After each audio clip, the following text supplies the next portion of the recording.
set to be dispatched. The red light goes on. They're away. Prince Immortal from the inside and Dan Gotti showing plenty of dash here this afternoon. It's going up looking for the lead actually. Top Notch Scotch and also Maximum Impact are going to roll forward. Then Lady Blah Blah, Molten Over Man. 2 lengths behind those then Romancing the Rock, who settled on the outside of Safe Rest. Salchino back there with those. 2.5 lengths to Night Shift, and Pilbara Song is back towards the tail end of the field with Hedgewater. They race down the riverside of the track and put the 950 behind them, and it's Maximum Impact that took up the role of pacemaker, led by 1.5 lengths on Dan Gotti. Top Notch Scotch is up there third, looking for a bit more rain. Then Prince Mortal on the inside. Molten Over Man speeding around the outside, strode to third very quickly. In fact, it'll be up outside the leader because they only went steady there through the middle stages. Further back behind those, Romancing the Rock, Lady Blah Blah, then Safe Rest and Night Shift, Pilbara Song, and urged along back there. A clear last is Hedgewater. 500 from the judge nearing the turn. Maximum Impact just in front from Molten Over Man.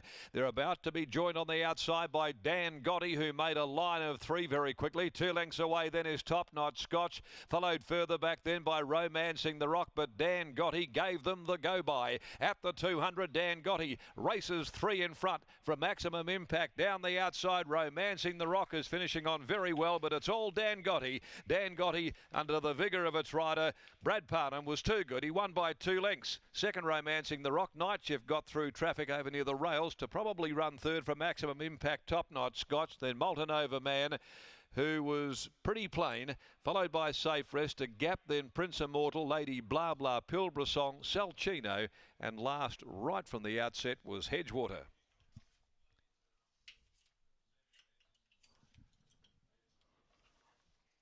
Number 3, the winner, Dan Gotti, ridden by Brad Parnham for trainer Kane Land. Jumped really well, Dan Gotti, the capitalist 3-year-old here this afternoon.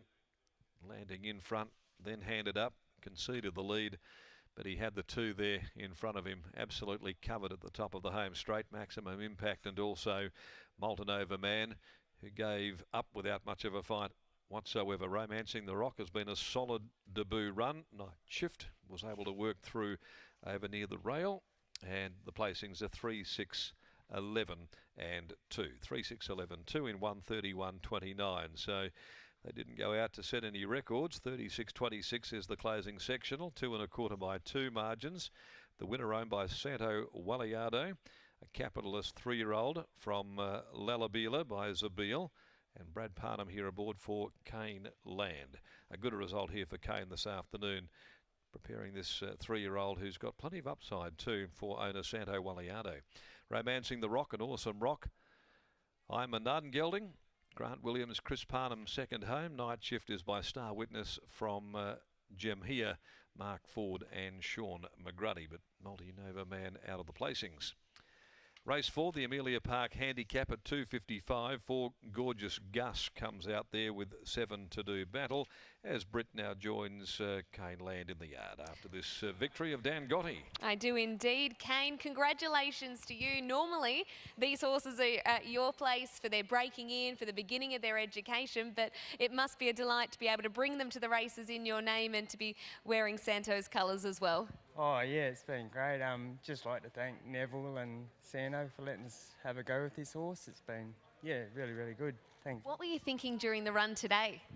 I was absolutely nervous, really nervous. I get so nervous, I'm real nervous now. So yeah, I was just nervous. It's a bit of a difference, isn't it? Obviously, you break in so many horses all year round. I'm sure it's a very busy time with the sales having just been done as well. But what's it like to actually be able to bring the horses to the races yourself?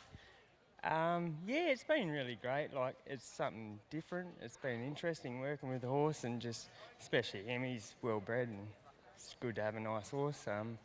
But yeah, it is. I've got a few more greys hairs from it, but yeah. What is he like behind the scenes, this horse? Yeah, he's pretty good. He's has his little moments, but Tash, my partner, does all the riding and the work on him. She's done a great job with him. Yeah, so. You mentioned Tash doing the riding, but I don't think it'll be very long before it's your daughter doing the riding, because She, for a young little girl, has to be the most phenomenal rider and just fearless. She is, yeah. She wants to be a jockey, so I don't know. Oh, God help us, yeah. So hopefully she gets too big. I don't think she will. You're right. She's $1.10 to be a jockey, that is for sure. Well done on the win today. Thanks very much, Brittany. There is Kane Land, and if anyone has ever seen the footage of Kane's daughter tearing it up in the paddock, just taking horses out, jumping anything bareback, she is absolutely fearless. I'm surprised she isn't riding this horse track work, but great for them.